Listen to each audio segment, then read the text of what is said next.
Hi, I'm Chris. And I'm Jeremy. And I'm Fergal. And we're from Movie Smash. Comic book movies are having a golden age right now with the MCU. Movies based on comics aren't necessarily a new thing, but they're a big thing. Join us every other Tuesday on Movie Smash. We explore these movies and find some hidden gems. Every other week, we revisit some of the best. And some of the worst movies based on comics or graphic novels. Was Green Lantern as bad as you remember? Heck no! Is Time Cop the most accurate time travel movie ever created? Absolutely. Was Mystery Men way ahead of its time? Should they be revisited? Should they be forgotten? Join us on Movie Smash and find out. Listen wherever you find your fine podcasts.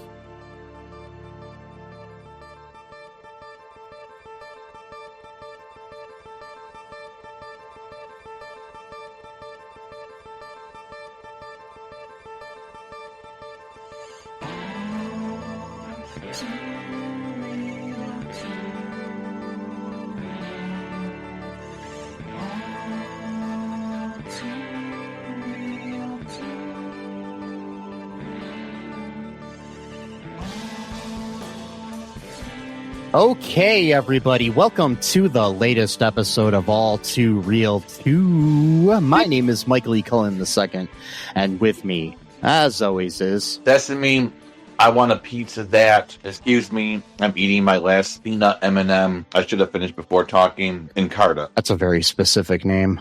Yeah. And today we are not brought to you by Peanut M&Ms, but if... they would like to sponsor us. It's Mike at cullenpark.com. Yeah, please. I was so hungry, and it really hit the spot. Thank you, Peanut M&M, for allowing me to tide myself over. Tide. Also, they can sponsor us. Tide. The cleaning detergent of the stars. But don't eat Tide though, because I know I just made a rep for peanut M&Ms to Tide in the context of food, so hopefully that won't. Don't wash your clothes with peanut M&Ms. Oh, I would not. No, I think that's a terrible idea. Yeah. I would not do that. See, this is some of the great advice you get from our podcast. Yes. Yeah, because we are in addition to a pop culture. In addition to a pop culture podcast where we pretty much talk about anything, I guess, at this point, which I like. Yes. We also are an advice podcast. We give people again, Mike at cullenpark.com. If you would like to ask us a question, we can answer it. You might not like our answer, but we can answer it. And again, any advice you are given on this podcast, we are not held responsible for your actions. No, we're not. And it's probably going to be terrible advice, just letting you know. Yes. From the get. I mean, it's probably not going to. You'll write a long, lovely letter about, breaking up with your girlfriend or something. And my advice will be to not wash your clothes with peanut M&Ms. Yes. I mean, technically it's good advice. I mean, it's unneeded advice. Technically, it's not bad advice. It's that it's irrelevant. It'll help you move on with your life. And I mean, if you are washing your clothes with peanut M&Ms, you're probably not going to attract, quality partners, in your life. I'm just saying. Like if we say, hey, you should probably drink water and eat food every day. It's technically good advice. It's just that it's irrelevant because everybody knows you should do that. Technically, we're not really ruining your lives by telling you this. We're just with time. If you, if you write in and ask, I'm very worried about the fact that I think that the world is going to have a nuclear meltdown soon, and I'll just be like, news radio is a good sitcom. It is. It is. It's a very good sitcom. It might not help you at all, but it's fine. It doesn't work. It's okay. Speaking of bad or irrelevant or wasting people's time. Yeah. Apparently Donald Trump just said he's going to run for president in 2028, even though it's illegal for him to do so. But, we live in a time of kings, if you will. This is a good segue. Yes. Where kings do whatever they want and they're not beholden to the people, much like the movie we're covering today. Yes, today, in our Direct from Hell series, we're covering a direct-to-video sequel, back like the old days. Yep. This is A Kid in Aladdin's Palace, the sequel to A Kid in King Arthur's Court. Somehow. Yeah. The first movie, I mean, it's got the same kid in it. That's about it. That's it. No, literally, it's the same actor. And that's it. It's like same role, but totally doesn't mention the fact that he time traveled once before in this movie. But anyways, it doesn't make. Oh, so it is actually technically the same character. Oh, it's the same character. Yeah. Oh my God! Well, that makes no sense at all because it's the same people involved in production of it and everything, with the exception of the fact that the first film was produced by Disney at a higher budget, and Disney passed on the sequel, and so that's why it's a direct-to-video sequel. It was produced by Trimark and Tapestry Films, who also had something to do with the first one, but with the help of Disney. So. Yeah, if you want to watch the first one, it's on. If you want to watch A Kid in King Arthur's Court, it's on Disney Plus. This one, however, you can watch on YouTube or Tubi or a couple other places. So yeah, yep. Oh wow. Mm-hmm. A lot of people mistakenly think this is a Disney movie, but it's not. So yep. Yeah, so this movie came out in 1997, 2 years after the first one.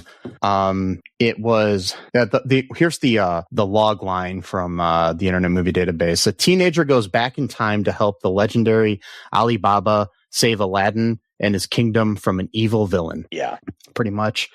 Sure. Yeah, this was directed by Robert L. Levy. He's like an executive producer on a lot of movies. I think this is his only directing credit. I mean, he was a producer on the first one of this, but he was also a producer on the original Point Break, Smokey and the Bandit, a bunch of the Adventures of Mary-Kate and Ashley videos. There you go. It's gold right there. I mean, he was a producer on She's All That. Not bad. Some The Wedding Planner with J-Lo and Matthew McConaughey. Serendipity with John Cusack, Van Wilder, Wedding Crashers. That's some decent. Yeah, he's got some decent things. Decent thing. Yeah, these are what he's but his only directing credit is this movie. All right. The writers of this movie were Michael Part, who also wrote the first movie, along with this was the last thing he wrote was this movie. Okay, but he wrote the two A Kid in blah blah blah movies. And and then he wrote like K9000 and episodes of Jake and the Fat Man and Cadillacs and Dinosaurs. He produced this movie as well. We also have Robert Levy, the director of the movie, is one of the co-writers. That's the writing and directing credits here. We've got starring in this movie Thomas Ian Nicholas, who starred in the first movie as he's returning as Kelvin Fuller. We got Rhona Mitra in her first movie as Scheherazade. Nicholas Irons, no relation to Jeremy Irons, as Ali Baba. James Faulkner as Luxor. I was just wondering if he was related to him, so I looked it up, and he's not. So, yeah, James Faulkner as our villain, Luxor. We've got Taylor Negron, who we saw recently in an episode of our show in Nothing But Trouble, as the Genie. We've got Aharon Ipalé as Aladdin, Diane Kent as Jasmine, his wife, which I'm trying to figure this out because I don't think the name Jasmine was ever Aladdin's like love interest until the Disney movie. So if they're calling her Jasmine in this, I think they might get sued, but that's just me. Well, yeah, I mean, I don't think they ever say her name. So we've got Roger Enos as Couscous, David Kirsch as Bob, Gordon Winter as Hummus. Yeah, you gotta have your Arabic food stereotypes as people's names for some reason. Michelle Merkin as Valerie, John Tollesbay as Charlie, Gary Epp as Mr. Knockbest, and Jonathan C. Kaplan as Elliot. So that's pretty much your cast here. Yep. Yeah, so this movie. What are your initial thoughts here, Sesame? So I loved it when I first watched the first 30 minutes. And if I'm being completely honest, it was because I was like kind of sleepy and delirious. And so that kind of makes it a little bit high and the standards get lowered a little bit. And so I thought it was awesome for the first 30 minutes for some reason. And then I took a break.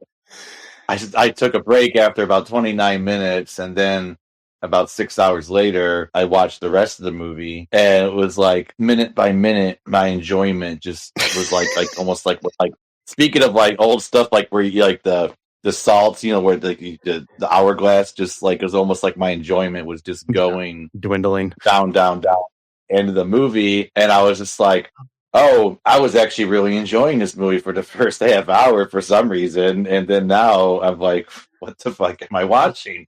I mean, but it was a very interesting multicultural thing because you have a bunch of white people saying by Allah. I was like, oh yes, we got white Muslims in this movie. Sweet. Now we're really like showing the fact that like Islam is such a universal religion. It's like, no, it's just because they didn't want to hire anyone except for white actors. There's a couple like I think one of the actors is from Morocco and stuff like that, but most of the people are white. Okay. Yeah, most of them are like Jasmine. I mean, not Jasmine. The princess. I forgot her name. Yeah, like the guy that plays Aladdin is from Morocco. Okay, well that's cool. Yeah. Yeah. He has like almost no role in the movie though. Yeah, exactly. But like, he has like 5 lines. But like everybody else seems to be like British.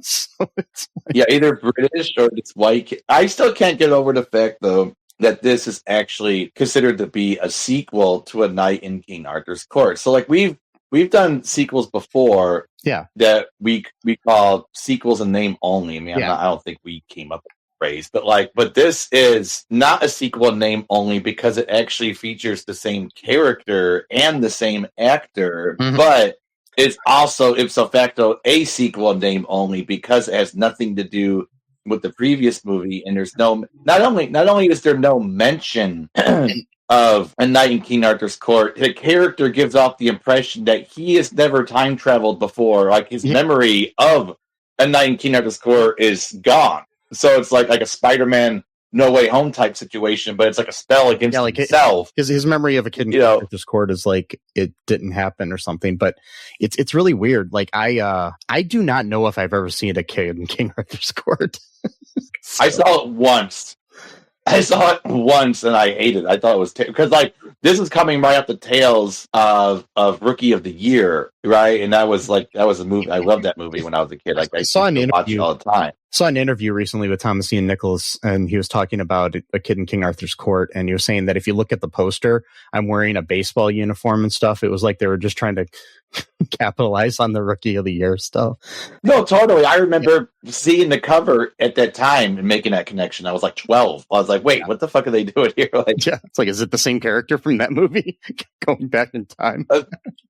I mean, obviously that's what they were trying to imply with that to a bunch of little kids who wouldn't know better. But then in this movie, they even have a scene where he uses a stick like a baseball bat and hits. I'm like, okay, come on. Like, how long are we gonna ride the Rookie of the Year, fame here? I mean, it's not his fault. He's not. He came up with the idea. I kind of want to go back and watch a Kid in King Arthur's Court because a young Kate Winslet and a young Daniel Craig are in that movie. So okay, interesting. Yeah. Wow. Yeah. So but this time we got Rhona Mitra, who went on to do some decent things for a little while. But she's not really that popular anymore, but she was for a little while in film. So yeah. So we should write our own for like every movie has to have a trilogy these days, right? You can't just have one or two. So what we should do, we should write a third movie called a quote kid, because he's not a kid anymore. He's like in his 50s at this point. We just call maybe not, but like he's 44 right now. Thomas is okay. So a quote kid in scare quotes, sarcastic quotes in Mar-a-Lago, and it's all about him like trying to subvert the Trump administration. Well, no, then he wouldn't be time traveling. We got to have him do something else, like maybe. Oh, well, no, he's not time traveling. Okay, no, he's time traveling into the future because Trump's going to be a dictator at that point. So it'll be like 2029, something like that. That. And then, all right, I was thinking something more serious, like a kid in the Third Reich, and he goes back to he goes back in time, and he has to try to kill Hitler. He kills Hitler by throwing really huge fastballs at him or something. Sorry, I was trying to make light of this, but like I know. No. Oh god. Yeah. Or it should just be like a kid in my backyard, and it's just like he just appears in somebody's backyard, and it's just like nothing happens. That's it. That's the whole movie. He just like hangs out, and then he's like, "Okay, better go back to my time period. All right, see ya." Like that's the whole movie. He just randomly travels back in time to like 1977 and is hanging out in somebody's backyard or something. Like, it's a short film. It's a YouTube short. Yeah. Yeah, I personally hated this movie. Like that's. Oh god! It's not the worst movie we've covered for this show by any means. It's actually somewhat watchable, and I mean it's something that I would put on for like a kid to watch or something just to keep them entertained. It wouldn't be that bad. But yeah, would I ever watch it again? No. Yeah, probably not. I mean, if you want to pay me to watch it again, folks, again, my email is mike@cullenpark.com. I have a Venmo and a PayPal I can send you. Yeah, there you go. Yes. Like a live, I guess you can't really call it a live react since we already saw it, but I guess we'll call it a... You know, if that's a good thing though too. We do have a Patreon, and one of the things within the Patreon is you can pick a movie for us to watch. So I would recommend joining that. There's a link in our show notes to that. It's also at all2reeltoo.com. Good way to help support the show. Also, if you are afraid of walking around naked, we have merch. You can buy a shirt at our TeePublic.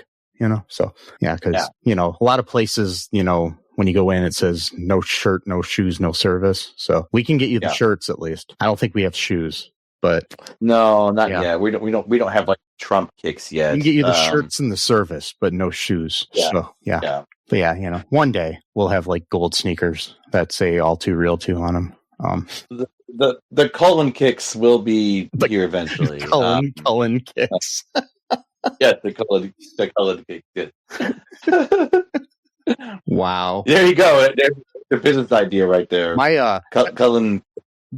For some odd reason, that reminded me. There was this kid I knew, Josh, back in college, who he wrote a musical about me called "Hear Me a Cullen." I don't know why that just popped in my head. He actually literally wrote like it was like a 20-page musical about me, and I'm like, what the hell is wrong with you, dude? There he is. Awesome. So, anyways, what happens in this movie? Oh, right. I forgot that we were even talking about.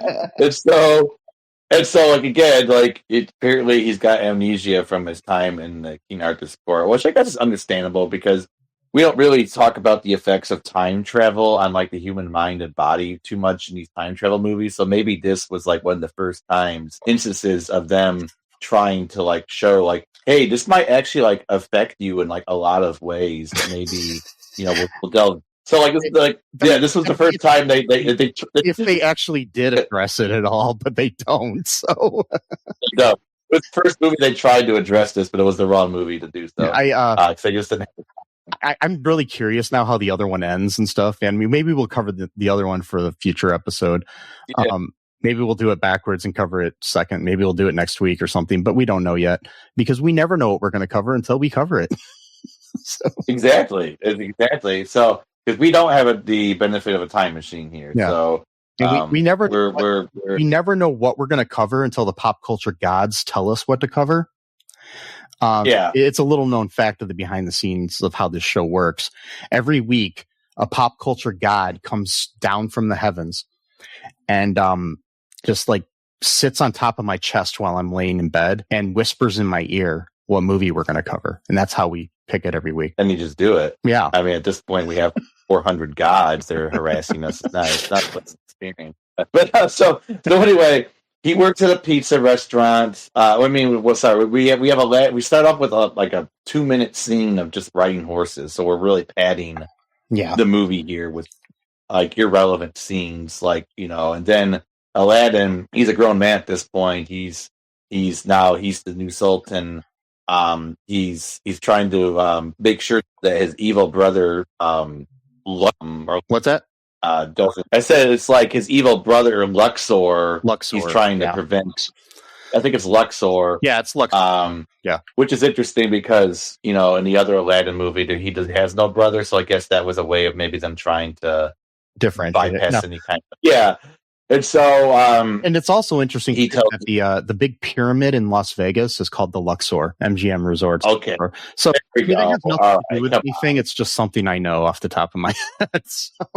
Yeah, you're probably not, but it's just hilarious. So he tells the genie. Genie, by the way, has like the best special effects in any movie. Period. It was dazzling. I thought he was real. I mean, I thought it was a real genie. Yeah, I was like, oh my god, we got this sassy, genie dude, which is weird because I didn't know. And I guess another point of making a difference was that the genie has the ability for time travel, because that was not said in the original Disney Aladdin. So apparently this guy, he can't. Right, So there's been several other versions of Aladdin over the years before that one, and we've covered several of them on this podcast. But yes, we have actually several, in fact. Yeah, and this is probably our third or fourth Aladdin. Yeah, we covered several when the live action Aladdin movie came out. Right before that, we covered several Aladdin movies. So if you're interested in that, go back and look at our back catalog, and there are at least 3 or 4 episodes where we covered different Aladdin movies. That's kind of the best thing to think about how many we've done. What do you mean? Because we have hundreds of episodes. But anyway, so he's like, you know what to do if I don't make it out. And so he crumbles the entire cave with thousands of rocks that would be impossible to pick up with their kind of technology at the time. And then Luxor shows up and he does this weird poison spell where green air goes into Aladdin's nose and makes him into a Sleeping Beauty type situation where he's not dead technically, but he kind of just lies in state rather. Allegedly, that's the same thing that Bill Cosby used when he would date women. Oh my god! Oh no! Wow! Oh no! It's what they call Spanish fly. Anyway, so oh my god, yeah. I mean, Luxor does have some Cosby-esque tendencies in this movie. I will say that much. So I guess it's not that far flung. But and so he's like, you know what to do if this goes wrong or whatever. And so then the genie's like, oh shit, he just sort of killed Aladdin, kind of. And then he goes into the future, and now, he's like, find the deliverer. That was the name of the person who's supposed to save them. Yeah. And so then he goes into the future of 1997, and oh no, it's the kid from King Arthur's court who doesn't remember that he was there, and now he's somehow the same person, but he works in the pizza restaurant and doesn't have any of the confidence that he accrued from the first movie. I guess it just depleted, and so now he's just back to being not confident somehow again. I mean, to me, I'm assuming he gained confidence in the first movie, but I don't know because I never saw it. So, well, I would assume so. I mean, think about it. You're 16, 17 years old, or 15 or whatever, and then you get shifted into King Arthur's court where you have to fight bad guys. I would assume that once you came out of that, you would have a newfound of self-confidence because of what you were able to accomplish by facing your fears, showing courage, etc. But no, apparently not. Now he just works at a pizza restaurant and is all mousy about shit. Because again, I'm thinking there's an amnesia thing that went on that they should have talked about, but maybe it's in the director's cut that we don't know about, where they explain that, oh no, Calvin, he doesn't remember anything anymore. So now he's too nervous to talk to some girl who's obviously just not worth it, just completely just self-centered. But no, she's quote hot, so he has to try to tell her that, oh, that car up there is actually mine. It's the Corvette, and she perks up oh, that's your car. Cool, we can go out on a date tonight. Because that's the other thing too. 90s movies I always thought were so weird.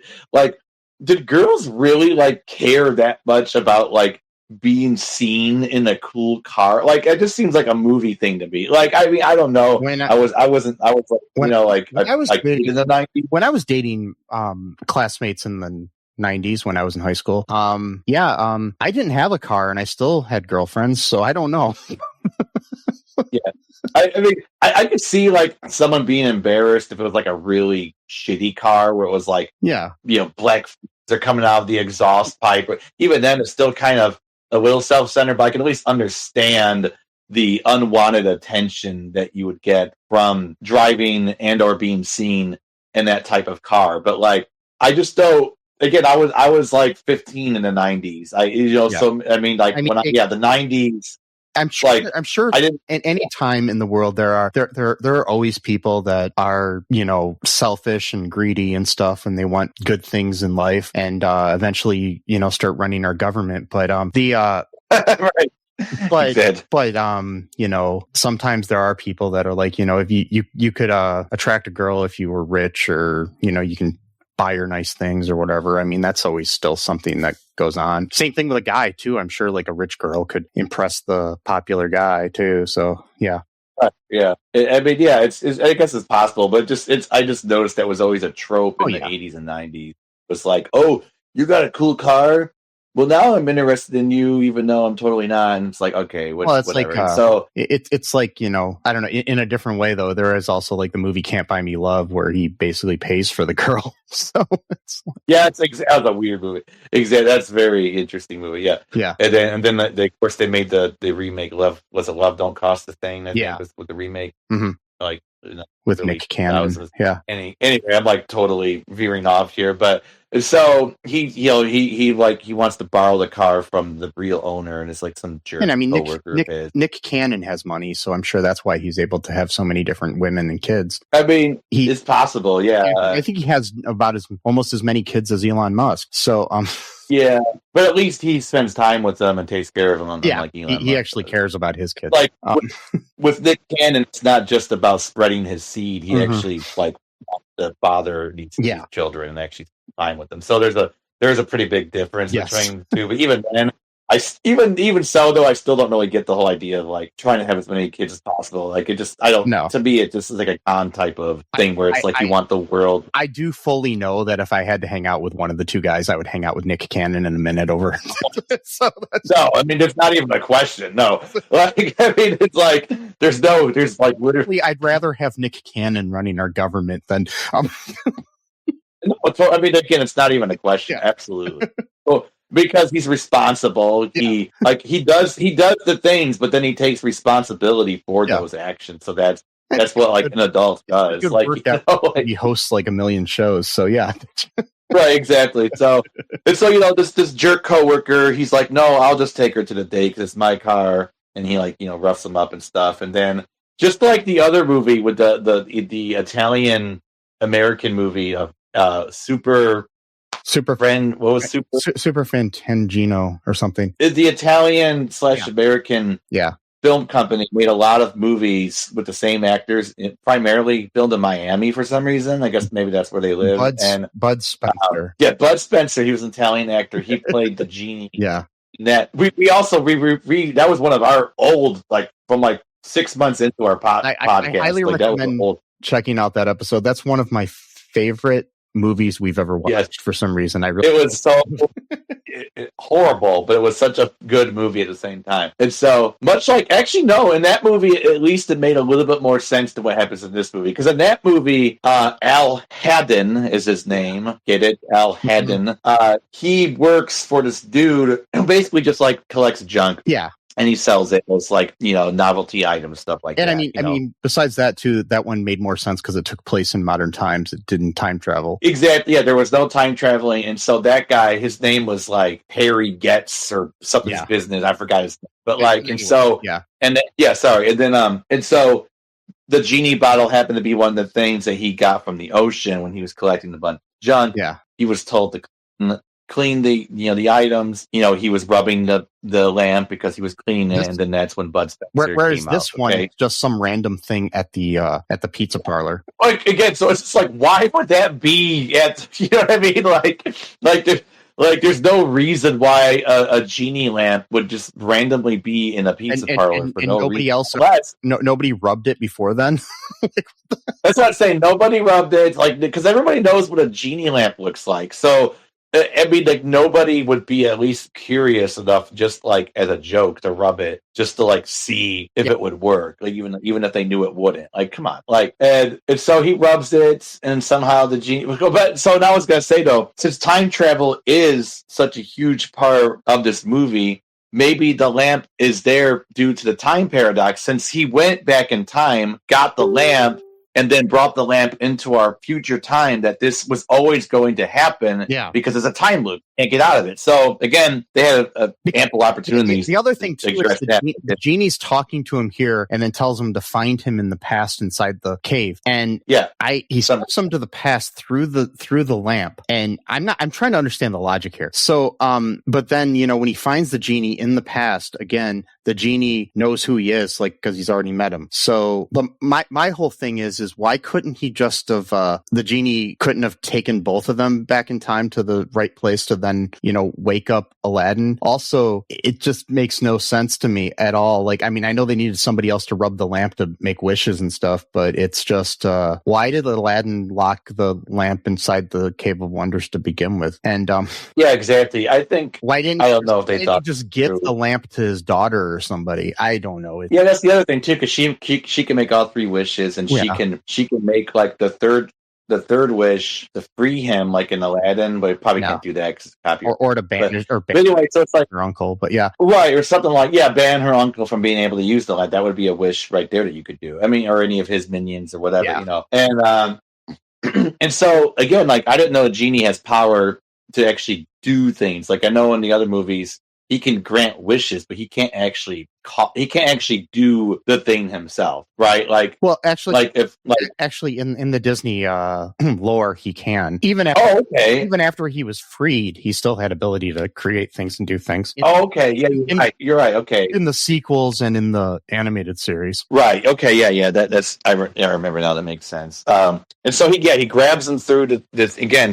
The superb CGI is just absolutely stunning, dazzling. And hold on, you're going to hear my fan for a second. Sorry. There we go. I'm turning that off. He gets sucked in. He's now in Aladdin's time. He meets Alibaba at some point. He's about to get beheaded for stealing something from Luxor. But then he gets saved, I guess. I forgot how, but he gets saved, and then they take both of them prisoner, I guess. They get taken. Okay, so there's a lot really, really, really problematic scene in this movie. There's several, but this one really crossed the line. I would think that even they would have known, maybe let's not write this into the movie, but they're like, I'm going to do it anyway because why the fuck not? It's my movie. And so they run away. They disguise themselves as women in the I guess the harem of the princess. Not a harem, I guess, I don't know what you would call it, but her handmaids or something. Her quarters or whatever, right? Yeah. And so they're pretending to be women. They got their veils on, etc. And she's the guys come in to investigate, and she's like, oh well, take a look around. All I see are women here. And then the guy looks at Calvin. He's like, yeah.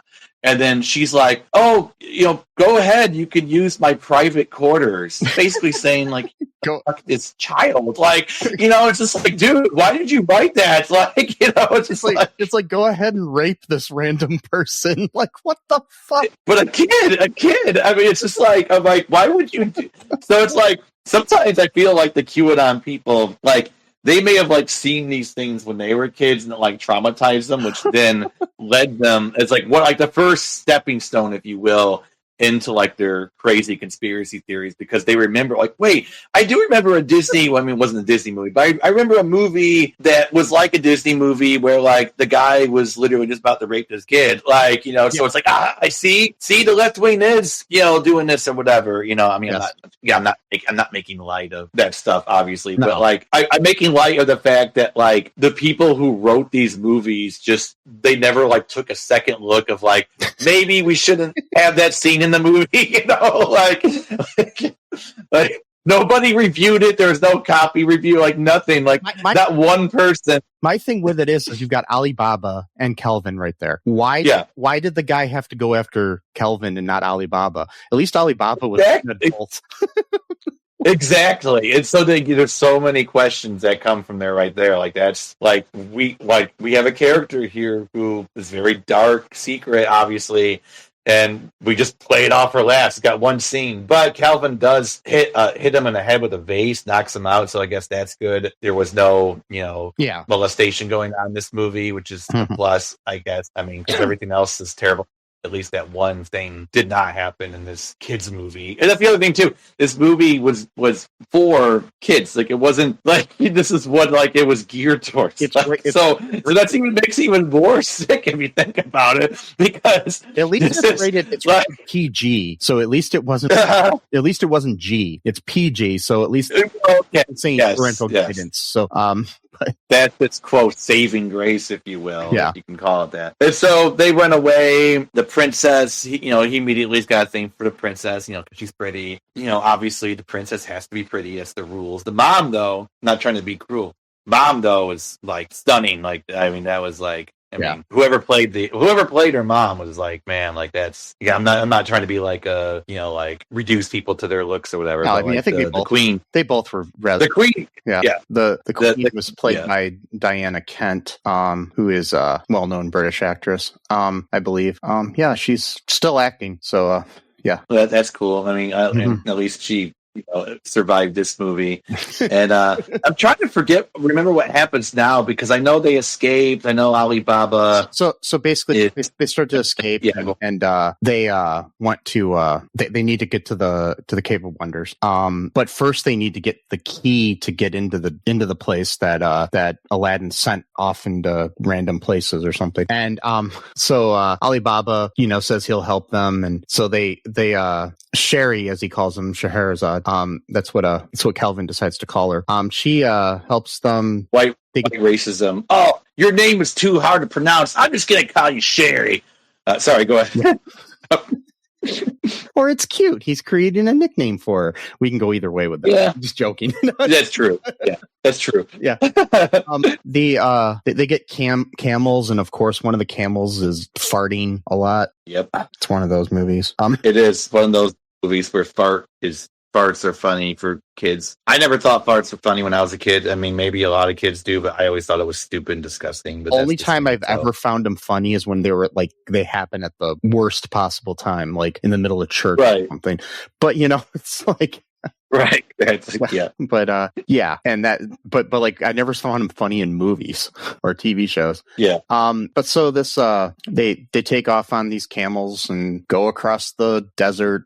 We meet up at one point into the Valley of Death or something. We meet up with Alibaba's brothers that are all named after food for some stupid reason. Even Bob, he's like, oh, at least one of them's not made by food. He's like, that's short for kebab. I'm like, fuck you, Alibaba, you piece of shit. Like, you can't even name brothers. Like, speaking of all of this, why is everybody speaking English? Exactly. I was going to make that point. I mean, I wasn't going to make it, but I thought about that last night, because at one point Alibaba is like, hey, you should tell her how you feel because you've known her for 6 hours and you're in love with her for some reason. And these movies are always like that. You know someone for like 15 minutes, and it's like immediately that's your soulmate. Yeah. And it's like, oh, okay. I mean, I get it. Yes, she's pretty. She's the princess. Blah blah blah. She's captivating. You're a kid. You're like 15, 16-year-old kid. I get it. Hormones. Blah blah blah. But like, you've only known this person for like 3 hours.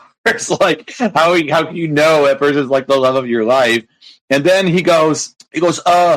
Well, we don't even speak the same language. I'm like, yes, you do. You're literally speaking the same language. We're having full conversations in this movie. Like, unless like the genie made it so they could all understand each other, maybe that was not. They didn't say that. I don't know, but like, So there's no explanation as to how that happens or anything. No, it's just so weird. Nope. I don't know. That always bothered me in these like period piece movies and stuff. I mean, I understand it if everybody's speaking English and the movie takes place in Roman times or something. Oh well, I mean, we can suspend our belief and everything for this. Their disbelief or whatever for the fact that, they're making it for an American audience or whatever. But when you literally have somebody from present day go back in time to whenever this was, And Arabia, someplace in the Arab world. Yeah. I don't know what country, but somewhere. I mean, the thing is about the whole, the whole, 1001 Nights book and everything. It never really says where it takes place. So I mean, like Aladdin, they created in the movie Aladdin, they created Agrabah and stuff like that, which isn't a real place. It could be anywhere in that part of the world because Aladdin, I know his Arabic name is Aladdin. Yeah. And I could say it correctly. I'm such a smart. And whatever. No. And Scheherazade is a character in the 1001 Nights. So is Alibaba. So Right. Yeah. It could be India. I know because there's a lot of Muslim empires in India, that part of the world, but it's definitely not in Europe. That's exactly. Like it's a completely different thing. But yeah, they're just having full blown conversations with each other. Like no one's getting lost in translation. It's like. Yeah, I mean, the thing is like Scheherazade is a major character in the storyteller frame narrative of the Middle Eastern collection of tales known as 1001 Nights. So basically that's where that name came from. Like supposedly she's the one telling all the stories. So okay, that's like the narrator. Okay, yeah. I want to actually read that now. I've never actually read. As I was watching this, I was like, man, it's like there's so much cool like Alibaba. I was like, I'm gonna look up Alibaba now because like I've never really. I read like some children's books based on those things when I was a kid, but I never actually read the real adult version or whatever. So yeah, it'd be a good thing to read. I think it's going to be my next. I'm finishing the Shannara book, the Sword of Shannara, and then I'm going to move on to Wicked, or the first Wicked book. I got that for Christmas. I heard it's. Yeah. I heard compared to the musical, it's very, very dark and kind of a lot of people don't like it. So. Oh wow. Yeah. Well, we'll see. I still haven't seen that. I just not like I need to be like in the right mood to watch Wicked. Like I want to watch it, but it's hard to explain. I want to watch it, but I want to watch it when I really, really want to watch it. It's so good. It's so good. I don't know how to even explain it, but like, yeah, I know it's supposed to be really, really good. It's really good. Yeah. But yeah, that's off topic. Anyway, so we're back on the topic here. We got. So where were we in this whatever you want to call it story? We were talking about about how they the English. Yeah, they're all speaking English. Yeah. But anyways, they're going through there and everything, and we meet the brothers that all have food name, and that'd be like if I had like 3 brothers and I named them like peanut butter and jelly sandwich and pizza and hamburger. It's like what the. It would be so stupid, but that's what they were trying to convey because the brothers be kind of dumb. This is my cousin, fried chicken. Like what the, it's just like it's. I know this is exactly. I don't know. Like it was. They were trying to be fun for the kids, I guess. But even so, that's a weird thing too because like I don't really think it. Especially in the 90s, it could be wrong, but like I don't think most kids would even know like what hummus or couscous would, unless like they came from those cultures. You know what I mean? Like, they might know what a shish kebab is, but that's about it. So because that's a little bit more universal at that point. Yeah, I mean, I knew what shish kebab was, during that time, but not hummus. I never heard of couscous or hummus or anything like that. I mean, I had maybe, but not really much. But anyways, so they're going off and they link up with the brothers and everything's cool. They're riding on their camels, like you do. They start seeing mirages where Kelvin sees like a Burger King in the middle of the desert, and God. Then there's like a like hurricane or something that comes by, and like a sand hurricane, or like a cyclone or whatever. I don't know what they would call them, but I don't know. Yeah, I'm not either. But so we know Burger King sponsored this movie apparently because Well, so did Reebok, because all of the clothing and backpack that Kelvin had were like Reebok, like his shoes were Reeboks. The backpack was a Reebok backpack.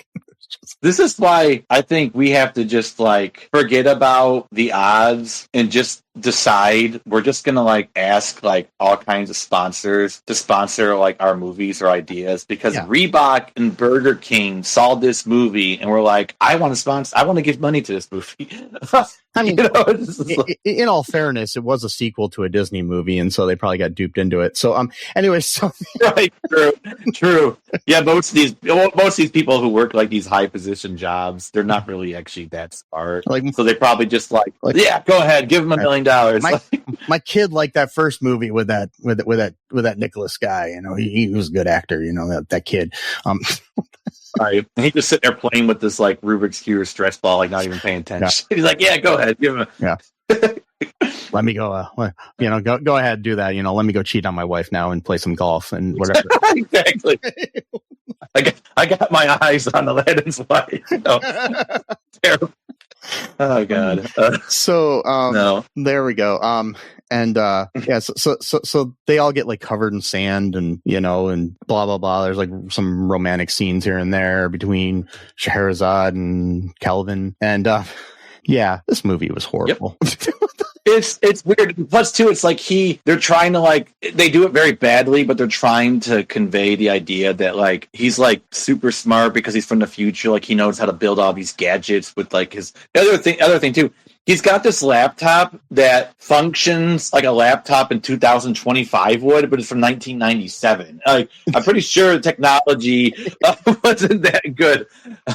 And he's got like he's got a Polaroid camera that he has around with him, and you know, one point he takes a picture of Scheherazade, and you know, it's like cool, whatever, you know, and shows her the picture. It was smart of them to make it a Polaroid because otherwise he'd have to wait for him to be developed and film.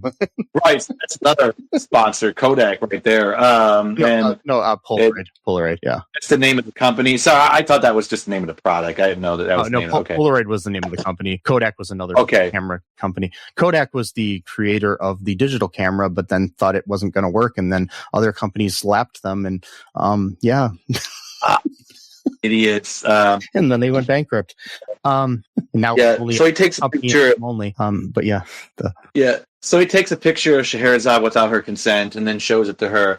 And then she goes, "It's a moment capturer." I'm like, see, there you go. That's the reaction that someone would have if they were presented with new technology for the first time. Yeah. Like the other people are just like acting like this is just some normal thing. I'm like, dude, this guy just built like a hang glider, and you're like acting like it was like that's interesting. Yeah, that was. It's like they were able to get the key and stuff because Kelvin built a hang glider out of the stuff they had. So yeah, so he's really smart. He can build shit. Apparently, most 16 kids can build a hang glider. That's what I'm saying. Like they made this kid into like a genius, but like it's always played off like it's not a big deal. Like, yeah, you know, his laptop. I'm like, okay, I don't care if your laptop showed you how to do anything. Just doesn't mean that you can do it just by looking at what the laptop says. Like, I'm just amazed by the battery power in the laptop and the Polaroid. You know, they kind of.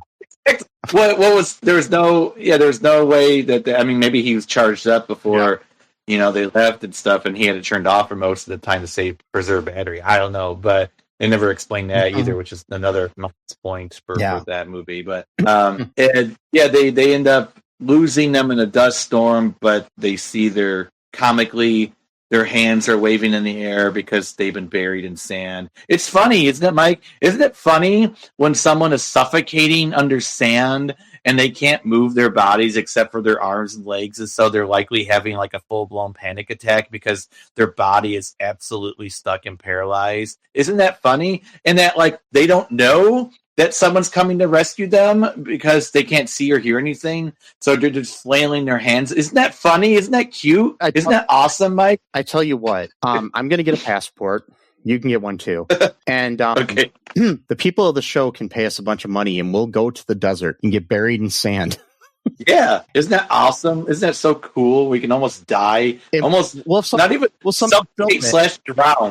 film it and see if it's funny. Yeah, and then you can upload the TikTok, or you can just or whatever. Send me to the Middle East, and we'll just hang out there somewhere. No, wait, there's probably not a good place to hang out there right now anywhere. Might actually not be. It depends on the country. What's better? I mean, it might be not a good idea to get out of here, but you know, like I don't know. You can move to like the United Arab Emirates, Jordan. Well, not Jordan because Israel is probably going to bomb and kill all of Jordan. But anyway, like you know, maybe not those countries nearby that one over there. But because you know, you don't know if you're going to be safe from the people who believe in the concept of blood and soil. Anyway, but you know, so back to the sand and anxiety of this movie. So they they get going. They're moving, going forward, and everything. Scheherazade keeps telling Kelvin not to trust Alibaba because she doesn't trust him. Eventually they get to the Cave of Wonders. They open up the door with the key that they got from the middle of somebody's chest or something, like a dead skeleton. It was like, and then like that's why they had to fight, like, I guess the 4 horsemen. I guess maybe that's what they were trying to convey. I don't know. And then I got really bored during this part of the movie. So yeah, me too. It was, which is weird because this part of the movie has the most action in it, but it's just not entertaining action. Yeah. Like, it's so campy, which again, I get it, it's meant for kids, but like, even though it's meant for kids, it shouldn't be like that campy, like, and I mean, you might as well just like the scimitars that these people were carrying look so fake and cartoonish. Yeah. Like, I don't even think a real scimitar even looks the way that they make it look in these movies. I think a real scimitar is thinner than what they make in these movies, but yeah. But anyway, so we've got they get to the Cave of Wonders.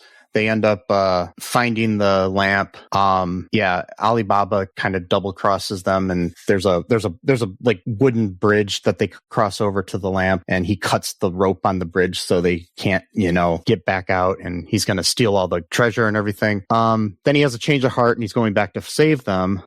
Kelvin comes up with an idea, and he does like a Luke Skywalker thing across this thing of lava, pit of lava, he takes his backpack and some fishing line, which I swear that would probably snap, but that's just me. I'm sure. He's like, it's up to 300 pounds. How do you know that? It's like, yeah. Okay. And so two of them swing across like basically like Leia and Luke in Star Wars. So that's what it reminded me. I know. It was supposed to be. And so they get across to the other side, and then when they get across, Luxor shows up, and it's like dun dun dun, and then they think that Alibaba basically led him there or something, but no, he didn't. He was about to come back and save them. Blah blah blah. What happens then? Well, it's so weird because why? It's like he's doing a favor to Alibaba. He's like, no, he was actually trying to save you. He's actually a good guy. Why would you even do that? Like, why would you even say that? Like, why would you tell him? You want him to hate Alibaba because then that would cause more friction within the group, which then means they won't work together. So you're like, I'll throw you a bone. Yeah, he was actually trying to save you kids. Like, that's okay. So then they get locked inside there, the brothers and Alibaba and Kelvin, but Luxor takes the princess and leaves for some reason. Yeah, like he couldn't just kill them all. Like, for some reason, like he had to lock cave, or I guess I don't know. And he steals the lamp, of course. Of course, he's got So then he wakes up the genie. He gets like 3 wishes. The first 2 that he wishes right away, that he wants to be the most powerful person in the world and have all be the richest person in the world. So the palace is full of riches now, and he's got all the leaders of the world like coming to visit him and bow to him or whatever. And he's planning to execute the princess for treason, I guess. Or something. Yeah, I don't know. And then who knows with these people? They're going to behead. We're going to behead. And they even had like a scene. I'm like, okay, so now we went from like a kids movie to like we're going to do a beheading. Like, yeah, okay. Well, at least didn't go and like the whole didn't go into like Braveheart territory or something, but still, it was like that was, and like the whole, of course, the whole town. Which is weird. I never understood that. Like, is that something that would really happen? Like were the people like required to see executions, or they just like come just to watch it? Like I never understood if it was something like they had to show up to. I don't know. I'm not sure if this was something like like it was like, oh, there's nothing else to do. I mean, there wasn't TV or or like right. No, exactly. Yeah, I know. So it might be like, oh, hey, cool, we get to see somebody get killed. That's fun. It's not awesome. Let's not like traumatize us in any way at all. Like, I mean, that's such a weird. Anyway, yeah. It's like everybody. I get being bored, like including kids. It's just like, yeah. That's the other thing too. It's like I get being bored, but then then again, I guess I haven't been bored in like the medieval way, so like there's no way to like really connect with that level of boredom. But still, I'm thinking it's like, hey, honey, let's get the kids together. We're gonna go watch this girl get her head chopped off. Right? It's just, I don't know, man. It seems it's just like, oh, hey, we're gonna get the whole family together to go see Sesame Street on Ice or something. But it's like, oh, we're gonna go to get the kids together to watch somebody get their head chopped off. It's like not the princess, no less, too. Like, just like no trial.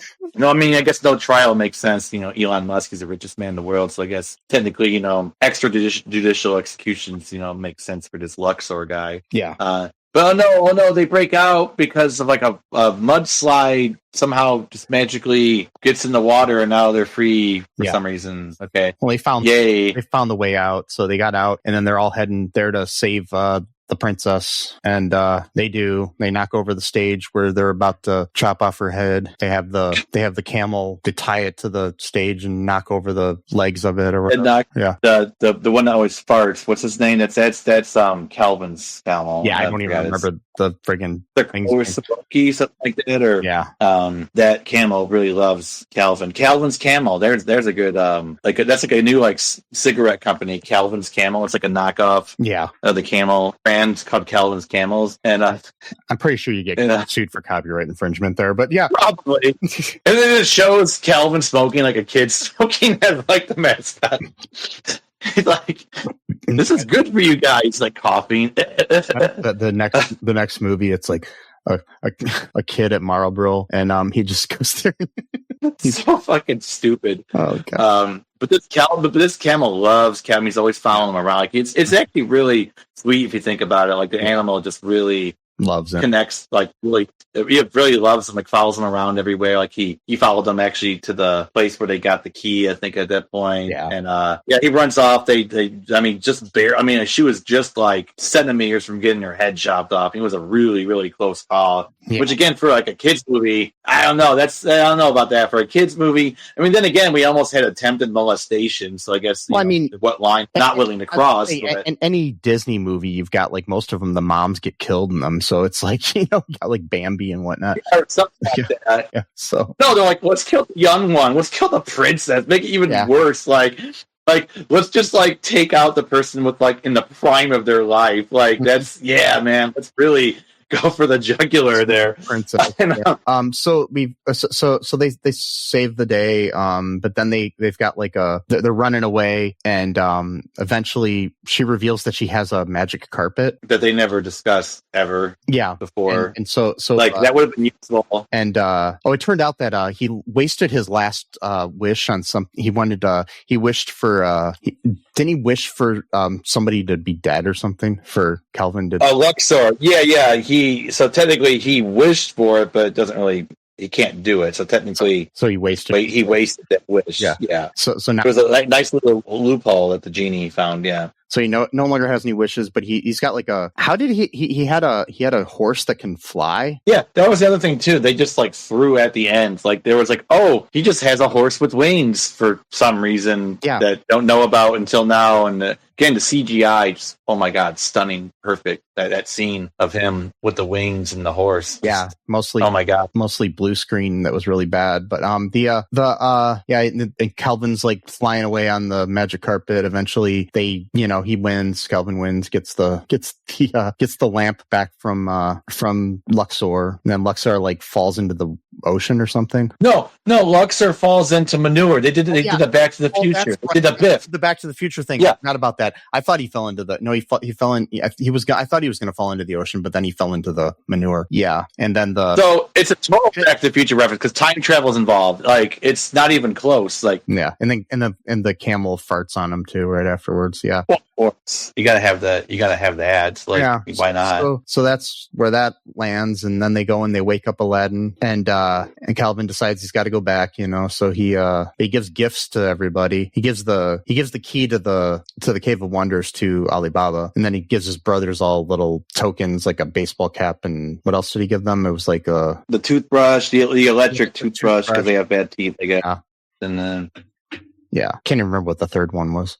It was just like, I don't remember. It wasn't like anything. Yeah. What was it? It's a laptop. No, it wasn't a laptop. It was, I don't know, it was something. And that was the way they snuck into the palace was through they traded the laptop for like this oil traders stuff, so they could sneak in the oil barrels, but somehow they didn't have any oil on them when they got out of them. So I don't understand that. But well, again, can I just mention about the Biff Back to the Future thing really quick though? Yeah. All right, so I know it's a kids movie. Mm-hmm. I know it's supposed to be funny.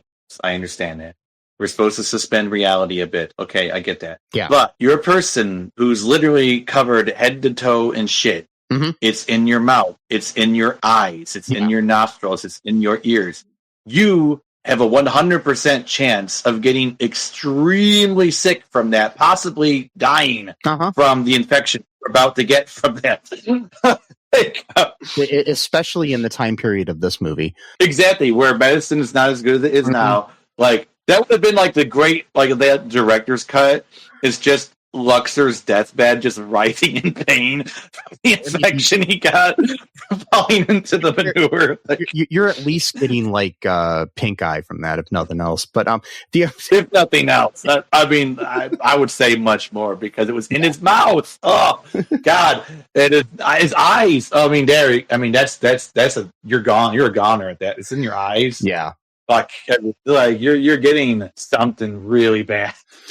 So we've got they, after Aladdin wakes up and everything, Calvin ends up going back home, says goodbye to everybody, and Sherry's gonna miss him and blah blah blah. He comes back to modern day, and I think it's earlier than when he left. So I think so. because the girl from the beginning of the movie is still in the restaurant, and he comes back, and somehow he comes back in the bathroom, and he basically knocks out Elliot and takes his keys to his car, and then goes up to the girl, and he feels like, oh, I got to be honest with her that this isn't my car. So she's like, well, then I don't want to go out with you, blah blah blah, because I'm a bitch. Fuck piece of shit. I'm a material girl living in a material world. It's a good song though. Yeah.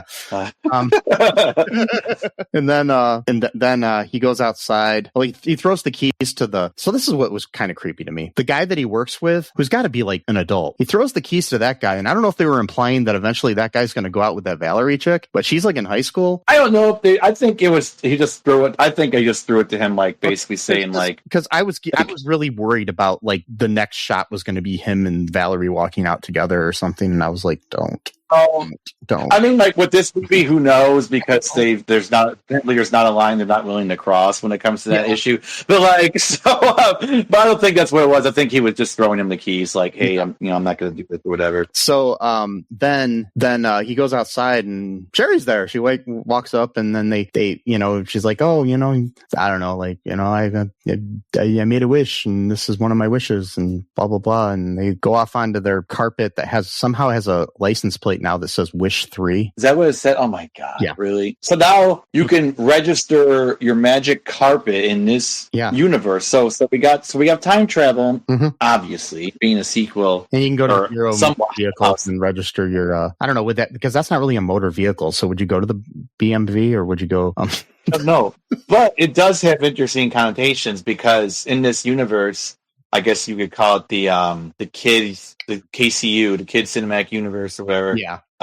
Is that magic carpets are apparently just something that exists, like, and it's known. Like, it's not a thing that like would raise eyebrows because you can get it registered. Are you meaning to tell me they don't really exist? I don't think so. I mean, I wish that half the things these fairy tales say existed, I have a magic carpet. I have a whole savings account that I've just been saving up for a magic carpet for the last 30 years or something, but you guys spend the money on something else or keep saving or invest it in Bitcoin or some shit. No, I'm kidding. Don't Don't invest in crypto, guys. It's I was the going to worst invest in Trump coins or something. Well, that's the thing. So you can invest knowing that it's stupid to like try to make some money, like if you know what you're doing. Mhm. But like, don't believe in the concept of cryptocurrency. Like, don't be a believer in it. Like, because like if you know what you're doing, if you know it's stupid, but like for example, like we know like the Trump people are idiots, right? So they're gonna like anything he sells,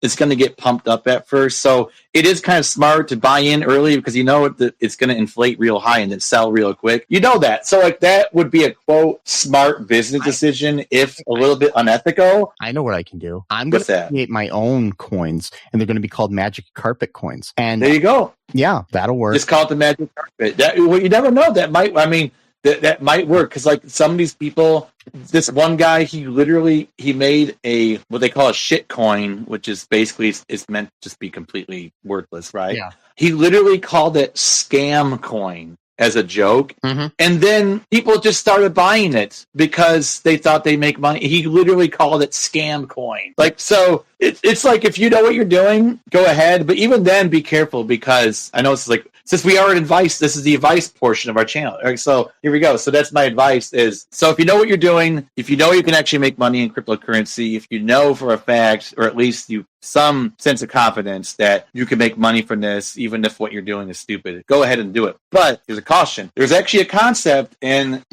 business or anything else. It's called the greater fool theory or fallacy. And what the idea is you put your money or you put something into something that you know yourself is a scam, but you're banking on the idea that some idiot behind you isn't as smart as you, that you're basically going to fuck them over to make money. But the problem with that is every single person thinks that the other person is the greater fool. Yeah. And so the only person who's making money out of this is the person who's doing the scam for the most.